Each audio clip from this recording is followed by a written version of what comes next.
Thank you very much for having me. It's an honor to join you this Sunday morning, and I like to joke it's even more of an honor to leave Torrin at home with the kids to deal with them on this Sunday morning when he's usually the one who gets to go out and visit congregations. So I'm happy to have this time with you.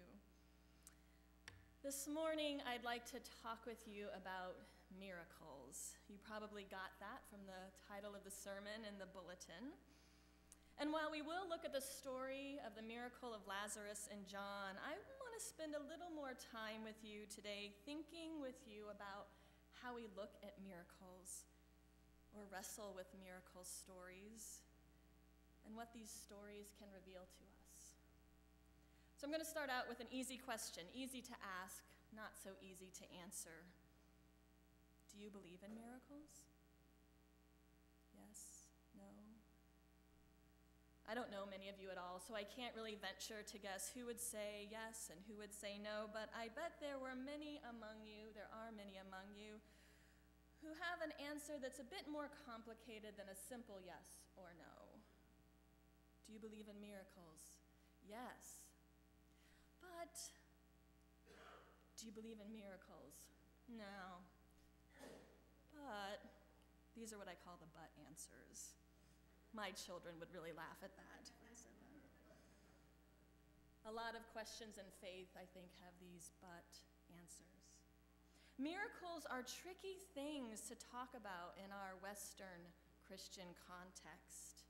Add to that a largely Protestant and yes, even Anabaptist dismissiveness of mystery, a 21st century skepticism and rationalism. It is easy to leave the miracle stories in the Bible as nice fairy tales, perhaps symbolic stories of divine power, but not things we want to hitch our hopes on, are they? When we encounter miracle stories, when we talk about the presence of these stories in our sacred text, it is for me, I confess, spoken with a bit of reservation.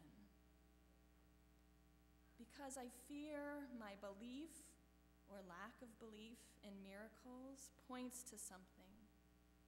I fear it points to how I see God working or not working in the world.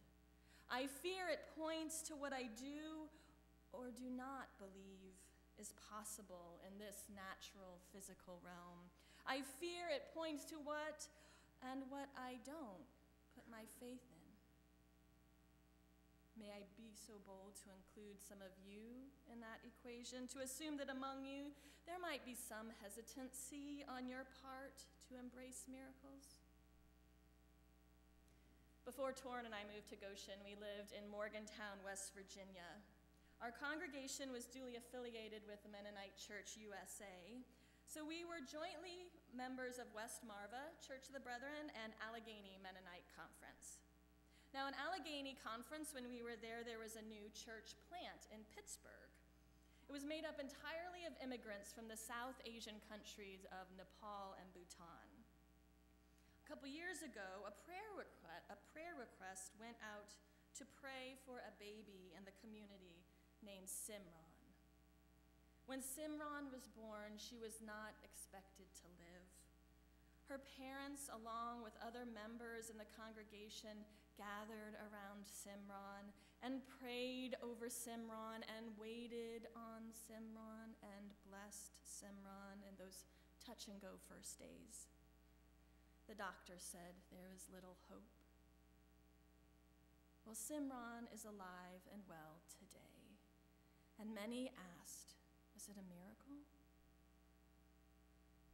Then at the last autumn Allegheny Conference delegate gathering Torrin and I were a part of, Simran's parents brought her to the meeting. She was well beyond the age where children generally begin to walk, but she showed no sign of being able to. Her parents asked for prayers to strengthen little Simran's legs to help her walk. Well, the delegate body gathered around Simran and her parents. We laid our hands on them and we prayed. We received word the very next day that Simran took a step, and then another, and Simran walked. And those in my congregation, full of PhDs and logical, rational thinking people, had to wonder, was this a miracle? I'll be honest, I think what blocks me from fully embracing the possibility of miracles is not that I don't believe in a God who could possibly do this. My block is in accepting that if God does work in this way, then why do some people get the miracles and some people don't? It's a question many of us ask. Why do bad things happen to good people? Or more so, in this story, why do miracles happen to those people and not me or her or him? Why didn't a miracle happen to those who lost their homes in the fires in California or the Pacific Northwest? Why didn't a miracle happen for those Syrian refugees, those children washed up dead on the Turkish shore? Why weren't prayers for a miracle answered by the mother who watched her daughter die of leukemia, or answered for the young man who watched his partner die of AIDS? We've all heard some pop Christian answers for why miracles don't happen today, or to you, or to me. Maybe I don't have enough faith. Or are we as a people just too fallen?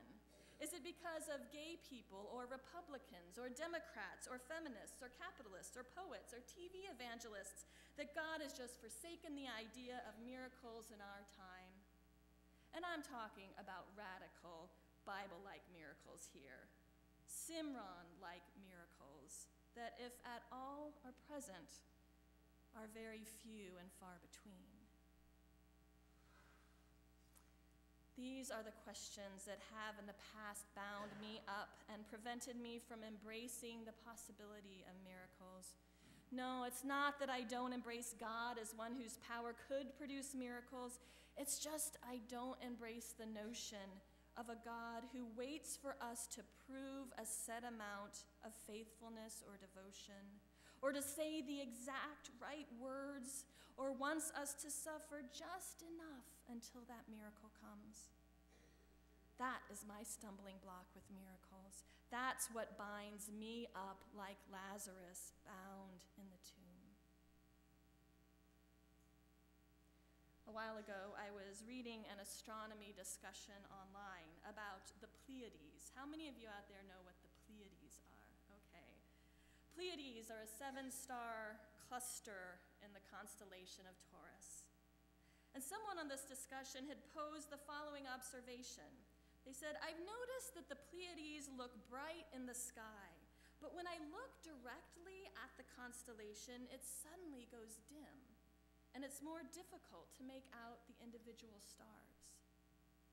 Well, apparently many have had this experience and found that the clearest way to see these stars is not by looking directly at them, but to look around them.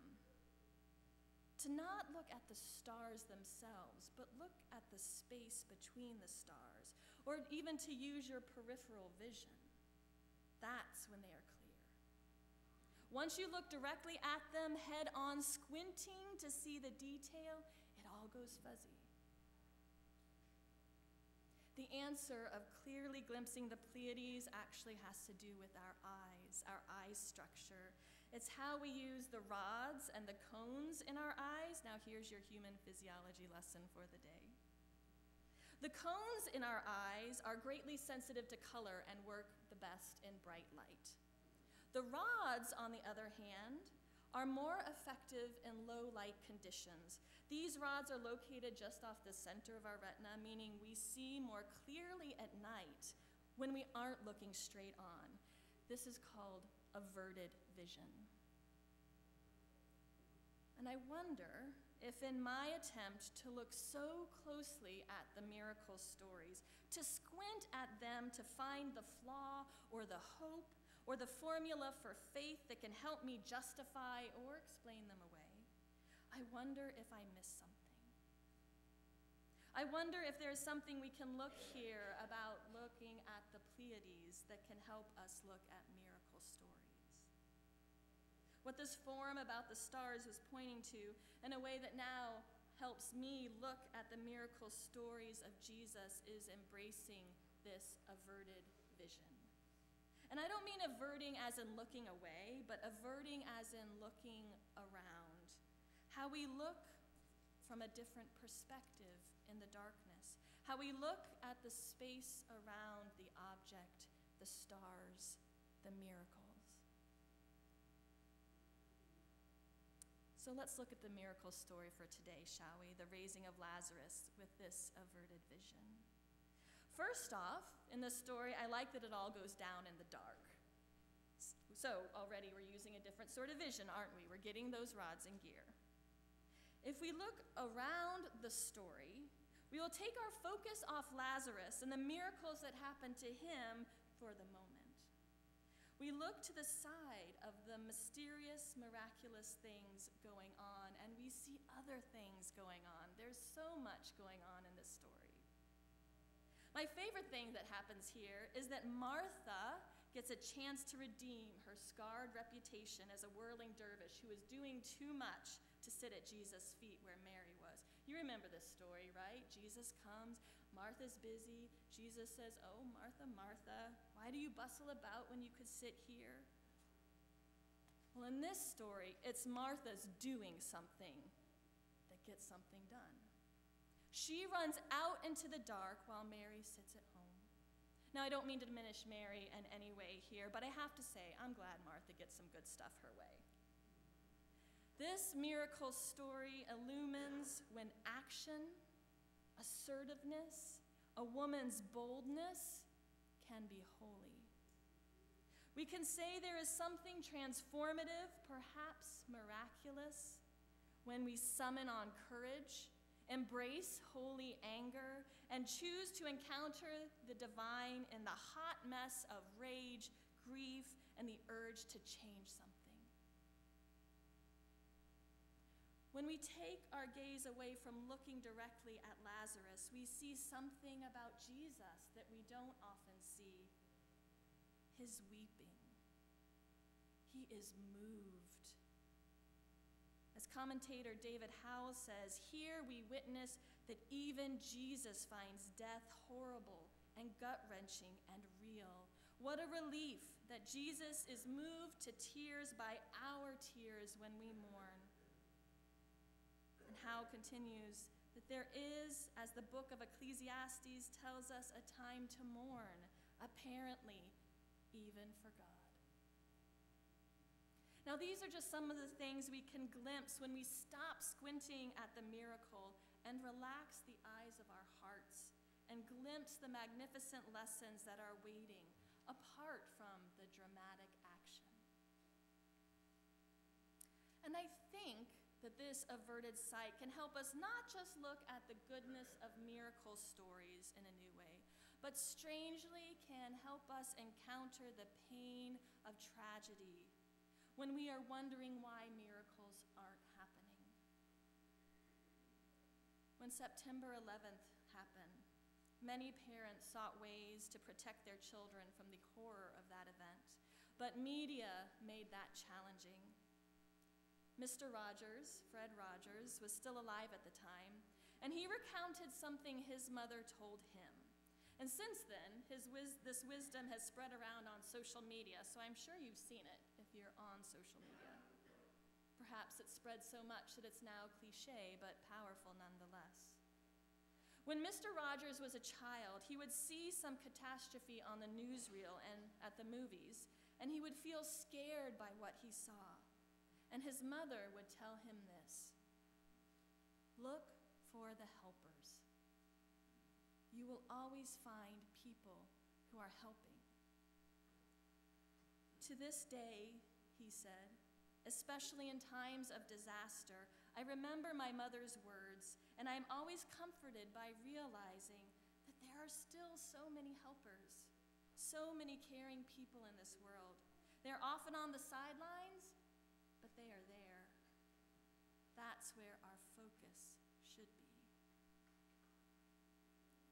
When we start looking around the miracles rather than directly at them, our eyesight changes. maybe it's our hearts. We may unbind the need to look at these stories as factual accounts and begin to see them as stories that point to something else. Maybe something even more amazing, more incredible, more miraculous than what is at the forefront of the story. Even Mr. Rogers shares this wisdom. Look around on the sidelines. Here we will see, if we can train our eyes and hearts to see, miracles taking place. Small miracles, acts of mercy, moments of transformation that couldn't happen naturally in everyday life, but come from summoning something deep within each of us, something that maybe can only be described as miraculous. May it be so.